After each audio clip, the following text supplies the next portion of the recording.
every month on the world race is different, and that's part of the appeal. New countries, new cultures, new experiences. But there are some things that just follow you around the world. Here are a few things that you might do all the time on the world race. So number one, ride in a taxi or a bus with a bazillion people you don't know. You know when you're on a subway and there's no seats left, so there's a bunch of people standing up around you? Okay, imagine that same amount of space with twice as many people stuffed in it, and then you have an idea of what it's like to be in a taxi in Africa or a bus in Asia. You're shoved in there like sardines with complete strangers all up in your personal space, and it probably smells like sardines too. Number two, come up with something on the fly because you had absolutely no warning. So at the beginning of each month, we get this thing called a setup sheet. This supposedly has all the information about what you're doing that month, but what we've learned is that the setup sheet is a more of things you might do this month, maybe. On more than one occasion, we've had maybe 10 minutes or less to come up with a sermon, a couple of songs, or just maybe 2 hours of teaching material like we did last week. You get really good at improv. Number three, mix concrete.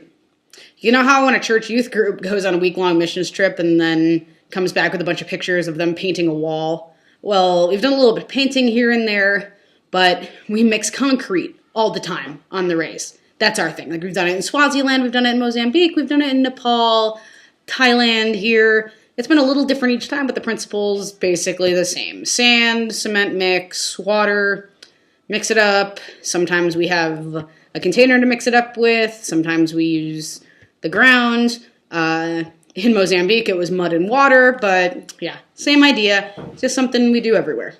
I don't know. Number four, eat insanely spicy food. I'll admit that this has mostly been a trend in Asia, but in South Africa, we ate a whole lot of curry, and in Swaziland, the guys who did a lot of the cooking, looking at you, Jared and John, no, we appreciate what you do, but they like things spicy, which I suppose was good practice for Asia. If you think Americans put too much hot sauce on everything, you have seen nothing yet. Chili powder on everything, chili sauce on everything. There have been meals that I literally couldn't eat without physical pain. But don't worry, if you don't like your spices, you won't starve. Just maybe let your host know you don't like things as spicy, and make sure you've got a good stock of Pepto-Bismol. You'll be fine. Number five, and this has happened almost every month without fail. Sing in church as a group. I don't know what it is, but almost every World Race host will assume that because you're a traveling missions team, you're a singing group too. Occasionally, you'll be told, okay, your team will sing 2 songs tomorrow. But sometimes we show up and have 10 seconds notice. See point 2. This is made a lot easier when one of your teammates plays guitar, piano, or possibly a ukulele, but sometimes you're stuck with an a cappella performance. Don't worry, no matter how embarrassed you might feel, it makes for great memories later. Okay, if you're on the world race right now, or you've been on the world race before, I want to hear from you. What's something your squad frequently did? Was it one of these 5 things? Was it something else? I want to know. Thanks for watching.